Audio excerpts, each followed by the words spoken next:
O assunto da aula de hoje, onde nós vamos falar sobre um dispositivo chamado cooler, que vocês estão enxergando aí na tela do computador.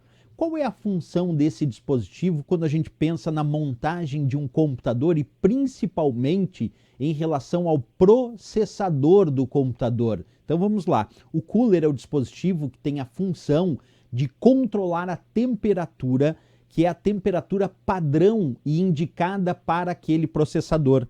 Isso porque quando a gente tem o processador em funcionamento no computador, ele costuma, em função da sua carga de processamento, ele costuma gerar muito calor.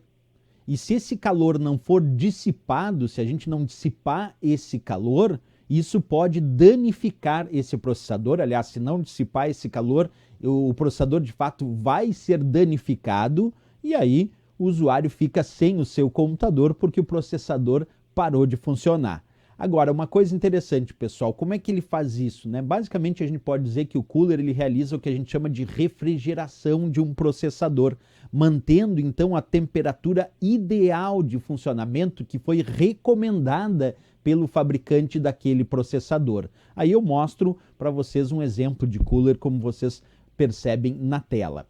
Aí a montagem já de um processador numa placa-mãe, com o cooler já acoplado em cima desse processador, quer dizer, sobre esse processador, justamente para que ele possa, então, manter a temperatura ideal de funcionamento desse processador.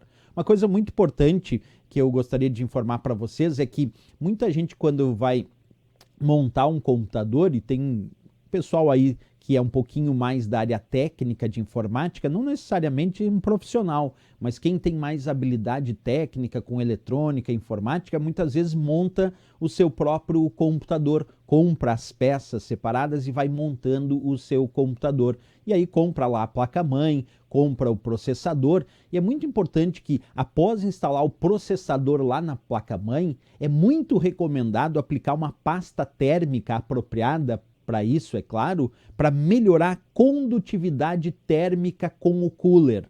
Então isso é muito importante. Claro, quem é da área profissional, técnico de informática, ou quem é um montador de computador já sabe disso.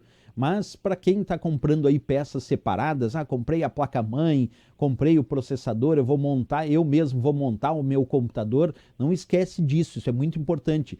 Coloque o processador lá no encaixe adequado, no soquete da placa-mãe adequado e depois passe sobre o processador a pasta térmica justamente para melhorar a condutividade térmica com o cooler. E aí depois sim é que vai ser acoplado sobre o processador já com a pasta térmica aplicada, aí sim nós vamos colocar o cooler, ok? Perfeito, pessoal. Vamos responder então questões de prova sobre esse assunto? Vem comigo e acompanhe a leitura da primeira questão. A boa refrigeração de um processador geralmente é obtida mediante: letra A execução do boot proveniente de uma unidade periférica. O boot seria a inicialização. E aí, será que a boa refrigeração de um processador é obtida mediante a execução da inicialização proveniente de um periférico, como, por exemplo, de uma impressora, de um teclado, de um mouse? Não, isso não tem uma relação imediata com a boa refrigeração do processador. Letra B, a instalação de uma placa-mãe compacta. Pessoal, mesmo que a placa-mãe seja compacta, eu coloco um processador, esse processador vai gerar muito calor. E aí não é porque a placa-mãe é compacta que o processador vai deixar de gerar calor. Então também não adequado à letra B. A letra C, a adequada distribuição da memória. Independente se eu vou ter uma distribuição A, B, C ou D para as memórias que vão estar em slots adequados, elas só vão funcionar quando estão na distribuição de memória correta, senão nem funciona. E isso também não vai interferir em relação ao processador dissipar mais ou menos calor.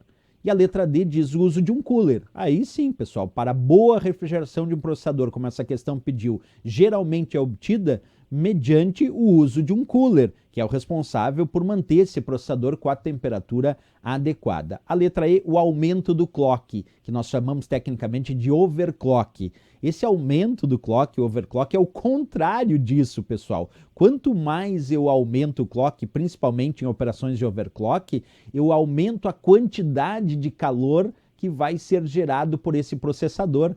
Então, na verdade, o aumento do clock, o que a gente chama de overclock, ir clock além do clock, o que é o clock, para quem não sabe, né? Clock é a quantidade de ciclos de processamento que esse processador realiza por segundo.